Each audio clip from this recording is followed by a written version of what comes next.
오늘 말씀에 보면 하나님이 모세를 시내 산으로 불러서 계명을 주시는 부분을 봅니다. 모세는 여기로 올라오라. 내가 너에게 이제 계명을 새긴 돌판을 주리라 하면서 모세를 부르십니다. 또 더불어서 백성들이 성막을 만들어야 하는데 이 성막을 어떻게 만들어야 할지를 아주 자세하고 아주 꼼꼼하게 그리고 아주 긴 글로 모세에게 설명하시고 알려주십니다. 그런데 이렇게 모세와 대화하시는 시간이 길었습니다. 40일간 모세는 시내산에서 하나님과 대화했다고 그랬습니다.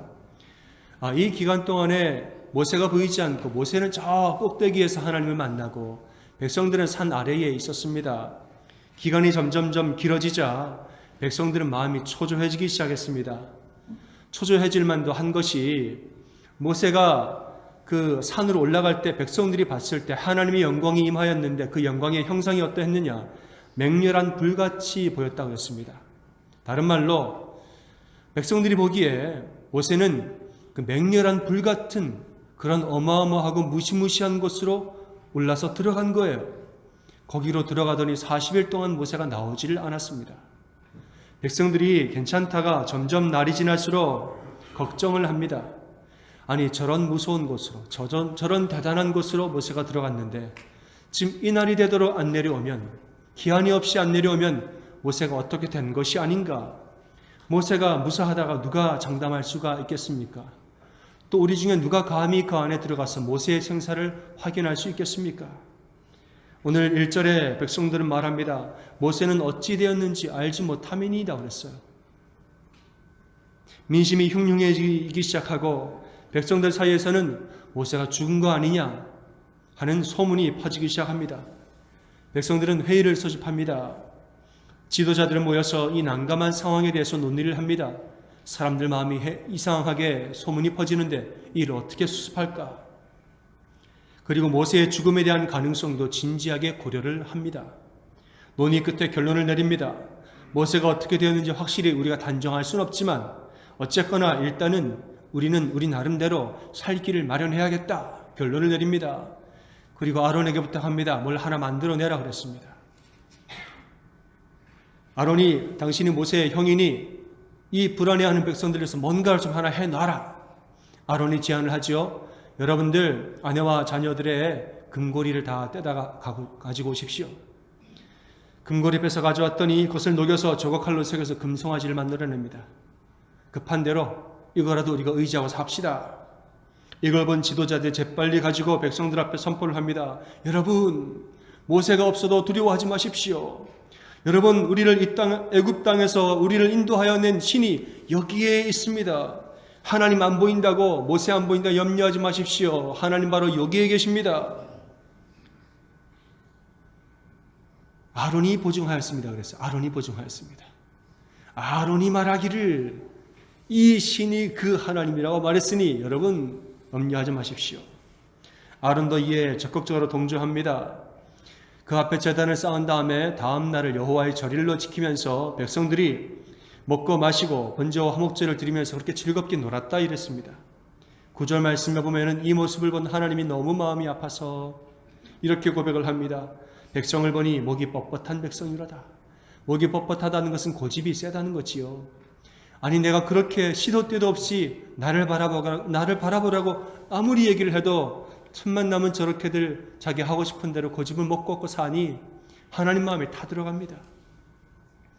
홍해바닷가 앞에서 백성들이 어떻게 합니까? 초조해 할 때 너희는 가만히 있어서 오늘 내가 너희에게 베풀 구원을 보라 그랬습니다. 가만히 있어서 나를 보라 그랬습니다. 나를 보라. 하나님이 수많은 기적을 행하실 때마다 백성들에게 말합니다. 너희는 이 일을 통하여서 내가 너희야 하나님인 줄 알리라. 나를 보라. 나를 보라 그랬어요. 아무리 나를 보라고 이야기해도 순간 뭔가 하나님이 고개를 돌리면 그냥 또 자기들 하고 싶은 대로 고집대로 산다는 것이죠. 하나님 보시기에 얼마나 답답할까요? 이것이 영화의 한 장면이었으면 그 영화를 지켜보는 우리의 마음은 얼마나 답답했을까요? 이 장면을 볼 때 한편 마음속에 동의가 될 수도 있습니다. 아이고 백성들이 오죽 답답하면 그랬겠어요. 하나님도 안 보이고 모세도 안 보이니 초조하지요. 죽었는지 살았는지 생사를 모르니 불안하지요. 백성들을 안심시키려니 그렇게 한 것이겠지요. 한편 동의가 될 뻔하였어도 말이 안 됩니다, 여러분. 이 지도자들이 백성을 안심시키려면 우상을 만들어서 안심시키는 방법밖에 없는 것입니까? 이렇게 선포할 수도 있지요. 여러분, 하나님 안 보인다고 초조해하지 마십시오. 하나님은 지금도 우리와 함께 계시고 하나님은 분명히 우리를 인도하시는 분입니다. 모세가 죽었더라도 하나님 다른 사람 보내서라도 우리를 구원하실 분입니다. 하나님 믿고 끝까지 기다리고 기도합시다. 지도자들이 이렇게 그들을 안심시키고 그들을 인도하실 수도 있는데 그렇게 하지 아니하고 우상 만들어서 이거라도 의지하자고 말하는 것이 말이 안 되는 것이죠. 더 나아가서는 그들은 정말 하나님이 안 보였을까요? 여기에도 저는 의문입니다. 정말 하나님이 안 보였을까? 저는 그렇게 생각하지 않습니다. 하나님은 보이십니다. 어디에 보이시느냐? 이들이 지금 시내산 산자락에 밑에 있는데 산 위에 무엇이 보였다고 그랬습니까? 하나님의 임재하심, 하나님의 영광이 맹렬한 불같이 임하였다고 그랬습니다. 이들은 지금 고개를 들어서 산 위를 바라보면 산 위에 임재하신, 구름 가운데 임재하신 하나님이 보입니다. 그들 눈에 분명히 고백했습니다. 저것이 내가 보니 맹렬한 불과 같다고 본인들이 이야기를 했습니다. 뭔가를 본 것이죠. 산 꼭대기에 임한 하나님의 영광, 그 어떠한 것을 본 것입니다. 모세가 산 위로 올라갈 때는 그 장면을 바라보면서 야, 저게 바로 하나님의 영광이다. 본인들이 그 뭔가를 바라보면서 이렇게 고백을 했다는 것이죠. 그런데 매일매일 보고 또 보고 40일이 지나니까 매일매일 보고 내 눈에 보이는 것이 처음에는 하나님의 영광인데 싶다가 식상해지고 시시해지니까 저게 하나님의 영광같이 보이지 않는 거지요. 처음엔 그 영광같이 보였어요. 처음엔 저게 하나님이 임재하시는 것으로 내가 믿었는데 매일 보니까 마음이 점점 바뀌기 시작합니다. 그리고 말하기를 모세도 없고 하나님이 없다고 눈에 보이는 걸 만들자고 또 다른 걸 만들어 버립니다. 여러분, 하나님이 그들의 눈에 나타났어도 매일 보니까 처음에는 믿겨지다가 나중에 안 믿겨졌다는 것이죠. 이 장면은 우리에게 믿음이란 무엇인지를 너무나 명확하게 잘 이야기하고 있습니다. 여러분, 믿음은 무엇입니까? 믿음은 머리가 아닌 마음에 있는 것입니다. 믿음은 눈으로 보는 것이 아니라 마음으로 믿는 것입니다. 내 눈에 보여진다고 믿어지는 것이 믿음이 아니고 내 마음으로 믿는 것이 믿음이에요. 애굽의 재앙이 임할 때 백성들이 뭘 봤습니까? 애굽의 사람들에게는 재앙이 분명히 임했는데 우리 사는 동네만 안 임한 거예요. 이렇게 놀라운 일이 여러 번 반복되어서 일어납니다. 그들은 봤습니다. 홍해를 건널 때 백성들은 봤습니다. 하나님이 홍해를 가르시는 것을 다 봤습니다. 마라에서 쓴물이 단물로 변하는 것을 이들은 다 봤습니다. 다 보고 그 역사를 다 경험하였는데도 지금도 하나님 안 보인다고, 하나님 안 보이니 보이는 뭔가를 만들어서 위안을 삼자고 말하는 것, 여러분, 이것은 마음의 문제인 것입니다. 그들의 마음의 문제예요. 마음이 돌아서니까 하나님이 하셨다는 생각이 안 들고 그거 다 우리가 한 거야. 마라에서 쓴물을 단물로 변한 거 우리가 나무 찾아서 우리가 나무를 던진 거지. 애굽에서 출애굽한 거 그거 우리가 한 거야. 하나님 하신 게 아니야. 생각해보니까 우리가 잘했잖아. 우리가 지혜롭게 처신했잖아. 우리가 용기 있게 행동했잖아. 하나님이 하셨다고 얘기하자 우리가 했다고 말하는 것이지요. 교만한 마음입니다. 이 모든 것 가운데 하나님이 역사하신 것을 왜 믿지 못하는 것입니까? 인간은 3차원의 존재라고 말합니다. 인간의 인지 능력이라는 것은 선과 면 그리고 공간을 우리는 인식할 수 있습니다. 공간은 우리가 눈이 잘 보이니까 선과 면은 이 바닥이죠. 바닥에 있는 것을 우리가 만져지는 것이고 공간은 우리가 눈으로 바라보는 것입니다. 이것이 3차원적인 인간의 존재입니다. 반면에 개미는 2차원적인 존재라고 합니다. 선과 면밖에 인식을 못합니다. 눈이 잘 안 보이고 더듬이로 더듬어서 알기 때문에, 촉감으로 알기 때문에 바닥밖에 몰라요. 바닥이라든가 옆에 따라가는 그 라인, 이거밖에 개미는 인식을 못합니다. 공간이 뭔지를 몰라요.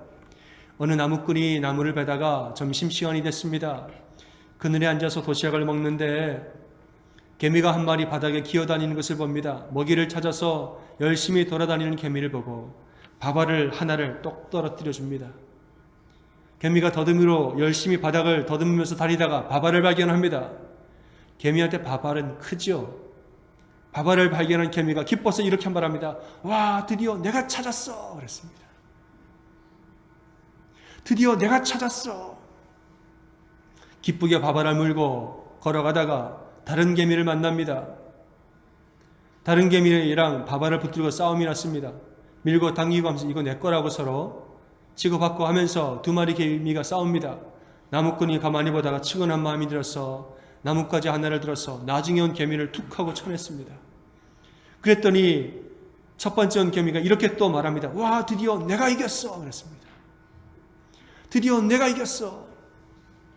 개미는 2차원 존재이기 때문에 3차원적인 사람이 행한 공간에서의 그 역사를 모르는 것이죠. 내가 했다는 거야, 다. 내가 했다는 것이. 여러분, 개미가 2차원의 존재이기 때문에 3차원의 인간의 한 일을 모른다면 3차원의 인간은 하나님이 하신 역사를 어찌 알겠습니까? 우리가 3차원 전적인 존재면 하나님은 몇 차원의 존재시겠습니까? 하나님 우리 가운데 행하신 모든 일들을 하나님 우리 모든 삶 가운데 나를 애워싸고 나를 둘러싸면서 나를 인도하시고 나의 가운데 임재하고 계시는데 내가 어찌 그 하나님의 기쁨과 모든 역사를 내가 어찌 다 인식하고 어찌 다 내가 인지할 수 있겠습니까? 하나님을 인간의 차원으로 인식하는 것은 애초부터 불가능한 일입니다. 그분이 가끔씩 우리에게 자신을 보여주실 때, 우리를 계시하실 때, 그때야 우리는 그저 그만큼을 알 수 있는 것이지 하나님 전체를 우리는 결코 알 수 없습니다. 그렇기 때문에 믿음이란 것은 우리 인간의 지각에 있지 않고 애초부터 우리 마음에 있는 것입니다. 우리 마음에 있는 것이에요. 사람들은 그렇게 말합니다. 다 알겠는데요. 다 알겠어요. 알겠는데 그래도 우리를 긍휼히 여기신다면 한 번쯤은 우리에게 보여주시는 모습으로 우리가 만질 수 있는 존재로 한 번쯤은 보여주시면 좋잖아요. 여러분, 하나님이 보여지는 존재로 볼 수 있는 만져지는 존재로 이 땅에 오신 적이 있지요. 어느 분으로 오셨습니까? 예수님으로 오신 적이 있지요.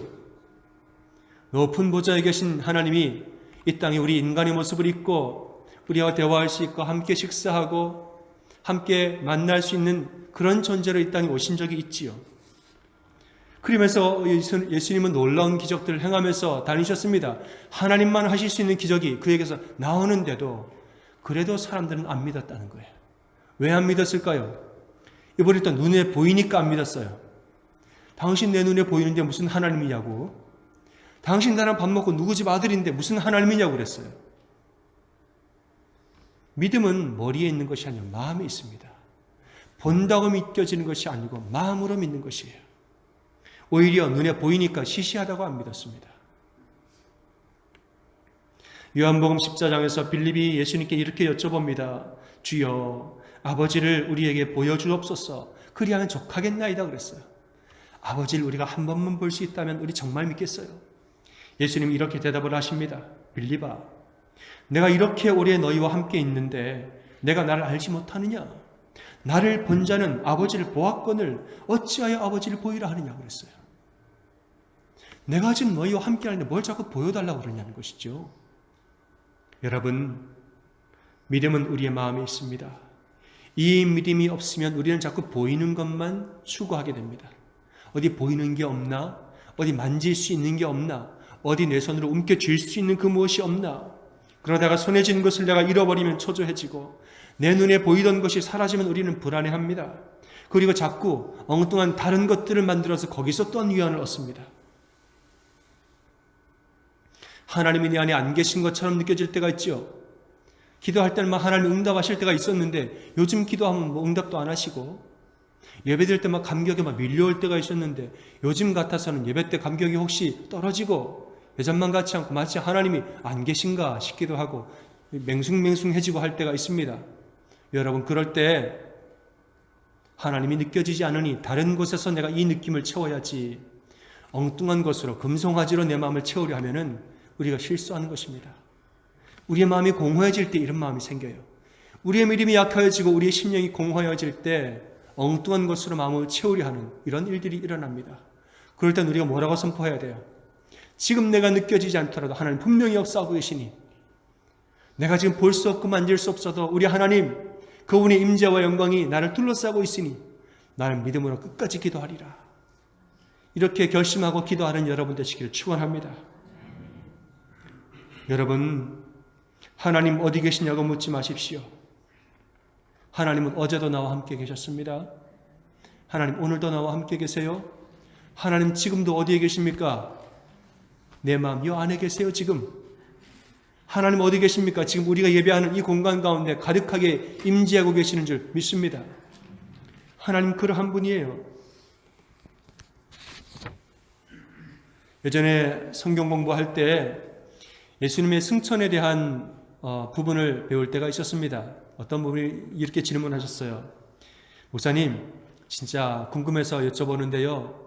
예수님이 승천하셨으면 이제 하늘로 올라가신 거 아니에요? 하늘로 올라가셨으면 그래서 지금 어디에 계시냐요? 그러니까 이번에 3차원적인 물질로 이제 생각을 하신 거죠. 예수님이 올라가셨을 거 아니에요? 하늘로 올라가셨다는 거잖아요. 그러면 올라가서 어디에 계시냐요? 그러니까 이분 얘기는 달나라에 계세요? 이거예요, 지금. 목성에 계세요? 토성에 계세요? 태양을 돌고 계세요? 별나라에 계세요? 어디에 계세요? 지금 그걸 여쭤보시더라고요. 여러분, 예수님 승천하셔서 어디 계십니까? 몰라요. 우리는 몰라요. 그건 신비인 거지요. 예수님의 존재를 우리가 어찌 한정할 수 있겠습니까?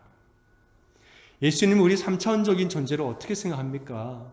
그분이 어떤 식으로 존재하는지 잠시 인간의 우리의 수준의 모습으로 존재하셨던 것이지 그 다음에 예수님은 어떤 식으로 존재하는지 우리가 어떻게 알겠습니까? 혹시 모르지요? 지금도 어느 나라의 가난한 빈자의 모습으로, 가난한 홈리스의 모습으로 나타나 돌아다니시면서 그리스도인의 도움의 손길들을 바라보면서 다니시는 줄도 모르지요. 혹시 모르지요? 어제 나를 도와줬던 바로 그 사람의 마음을 움직인 분이 어디선가 그 가운데 역사하신 예수님이셨다는 것을 우리가 어찌 부인하겠습니까? 하나님은 영이시니 모든 인류의 영 가운데 지금도 임재하시면서 우리 가운데 모든 인류의 마음 가운데 지금도 일하고 계시는 것을 우리가 어찌 부인하겠습니까? 나는 하나님 어떤 방식으로 존재하는지 모릅니다. 그러나 분명한 것은 하나님이 지금 우리와 함께 하십니다. 아멘. 이것은 우리가 확신할 수 있는 것이에요. 방법은 몰라요. 그러나 분명한 것은 하나님 나와 함께 하시고 나뿐 아니라 우리와 함께 하시고 그분을 찾는 모든 자들과 함께 하고 계시는 것이지요. 하나님의 임재하심, 그분이 역사하시는 방법, 이 모든 것은 인간의 지혜를 뛰어넘습니다.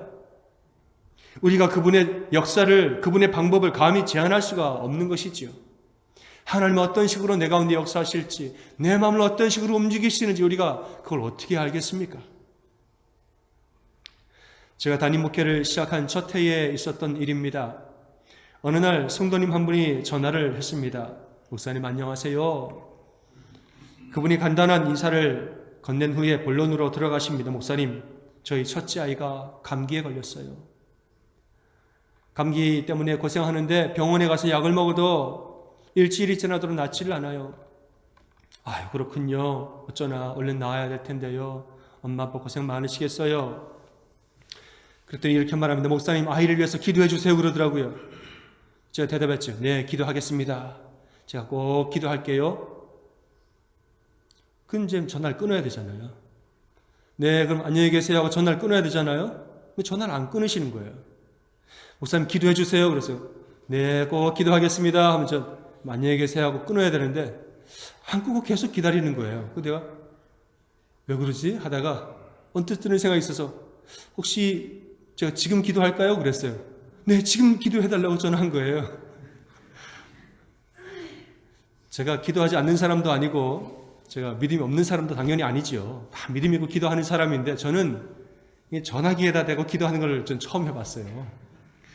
그걸 내가 아무도 없는데 꼭 기도라는 것은 그 사람 앞에 놓고 손 붙잡고 내가 보이는 사람 앞에서 머리에 손을 얹든 어깨에 손을 대든 아니면 그냥 손 안 대더라도 보는 사람 앞에 놔두고 내가 기도를 해야 마음도 이렇게 되고 하는 것이지. 근데 이분은 이제 전화기로 빨리 지금 기도해달라고 전화를 한 거예요. 그래서 제가 어색하지만 그래도 기도했어요. 하나님, 제가 어디 소파에 앉아가지고 전화기를 붙들고선 저도 눈을 감고 내가 이 마음을 기억해야지 하고 기도를 했습니다. 저는 어색하게 기도했지만은 그분은 정말 한 기도 한 기도를 아멘으로 다 받으시더라고요. 아멘, 아멘 하면서 아주 간절하게 그 기도에 응답하시더라고요. 제가 전화를 끊고 이런 생각이 들었습니다. 그래, 맞다. 내가 하나님의 역사하시는 방법을 제안하고 있었구나. 그 왜 꼭 손을 잡고 기도를 해야 됩니까? 하나님이 어떻게 역사하시는지 우리가 어떻게 제안합니까?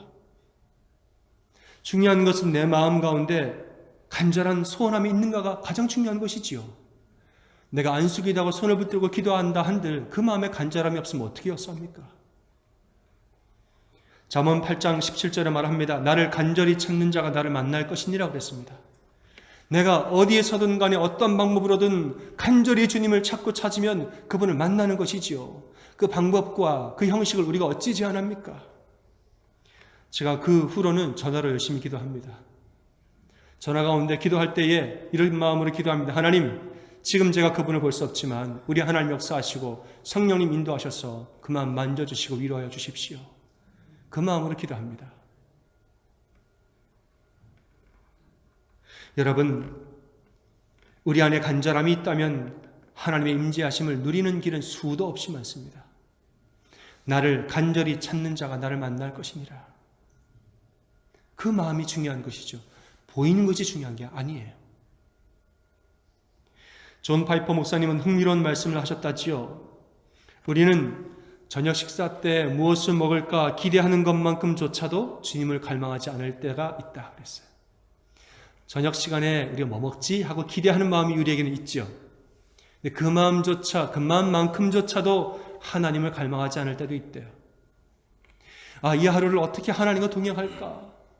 내가 이 하루를 어떻게 하나님 안에서 보낼까? 이걸 갈망해야 될 우리가 그 마음보다 집에 가서 오늘 뭐 먹지? 이걸 우리가 더 많이 갈망하고 지낸다는 것이 있지요. 주식을 투자한 사람들은 온통 관심이 주식에 가 있습니다. 핸드폰에다가 이 정보를 넣고 하루 종일 이 핸드폰을 틈만 나면 꺼내보면서 주식이 어떻게 됐나, 주식의 오름을 갈망하지요. 관심이 자꾸 꺼내보는 거예요.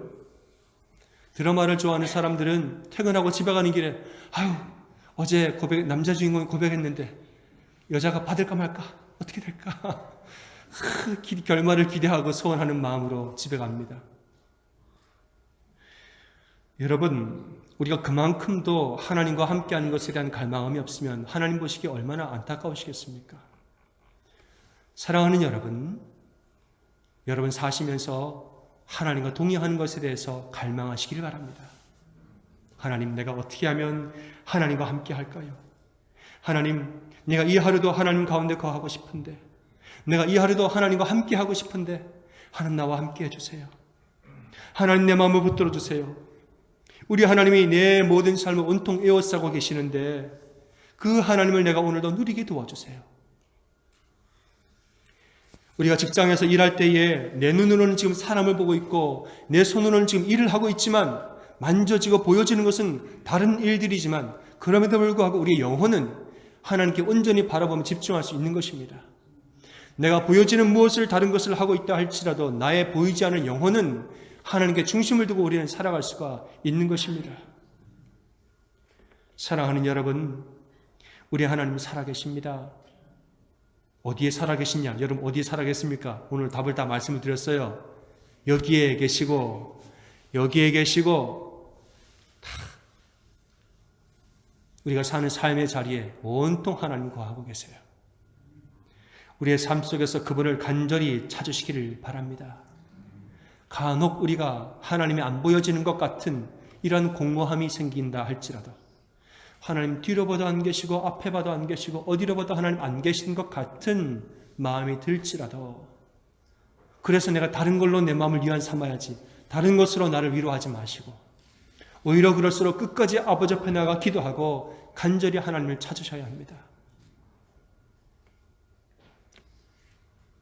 사랑하는 여러분, 이 말씀을 기억하고 이 한 주도 어떻게 하면 내가 하나님 임재 안에 거할까? 어떻게 하면 하나님과 오늘 함께 할까? 어떻게 하면 내 욕심을 내려놓고 예수님께 순종하며 살까? 간절히 찾고 기도하는 한 주 사시기를 주님의 이름으로 축원합니다. 아멘. 이 시간 옆에 분들에게 이렇게 격려하겠습니다. 하나님을 간절히 찾는 한 주 되세요 고백하겠습니다. 하나님을 간절히 찾는 한 주 되세요.